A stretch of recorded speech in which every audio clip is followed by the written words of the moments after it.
श्री राम मर्यादित थे, यानी जो मर्यादा है उसी के हिसाब से चलेंगे।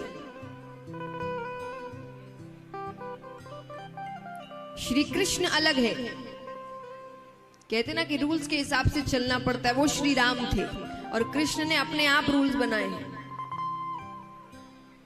तो भगवान ने दो रूप लिया है कि अगर कोई मर्यादा में रहकर जीवन में आगे बढ़ने जाता है तो उसको श्री राम को देखना चाहिए।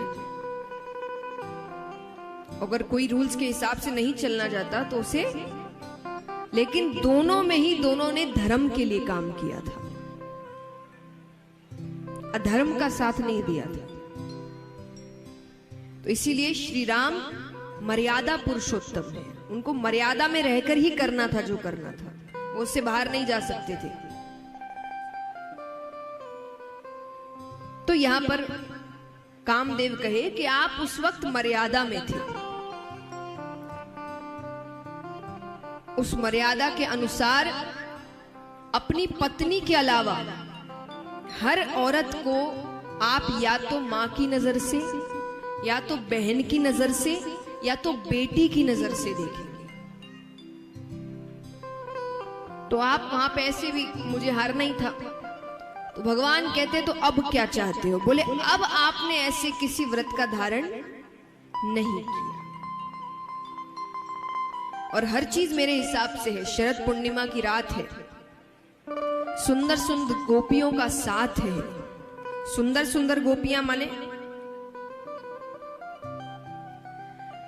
जब हम सुंदरता की बात करते हैं गोपियों की, गोपियां कितनी सुंदर थी पता है?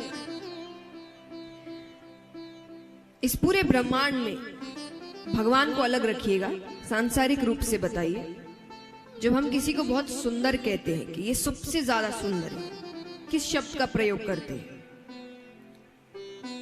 दुनिया में सबसे सुंदर बताओ।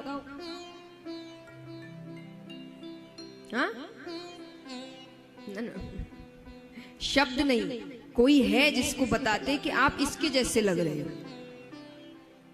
अप्सरा, जब किसी को सबसे सुंदर कहा जाता है तो क्या कहते हैं? अप्सरा। अप्सराएं कहाँ रहती है? स्वर्ग में, और वो भी कोई बहुत ज्यादा नहीं है, कुछ है, वो स्वर्ग में रहती है।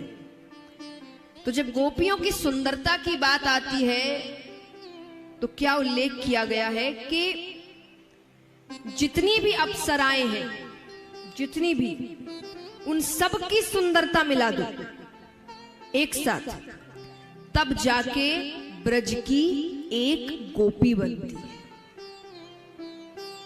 गोपियां इतनी सुंदर थी।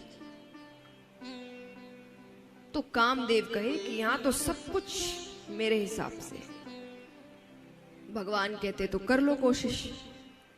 उसने कई बाण चलाए, बड़ी कोशिशें की, पर एक भी बाण सफल नहीं हुआ।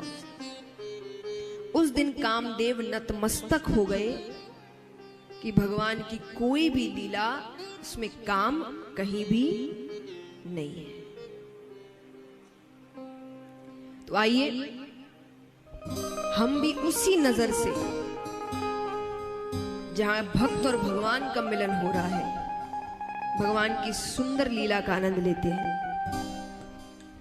यहाँ सभी ब्रजवासी, ग्वाले, गोपियां सब रास करने आए हैं। भगवान अभी तक रास करने उतरे नहीं हैं, क्योंकि भगवान किसी का इंतजार कर रहे हैं। राधा जी अभी तक आई नहीं है, तो भगवान भी रास करने आगे नहीं बढ़ रहे हैं।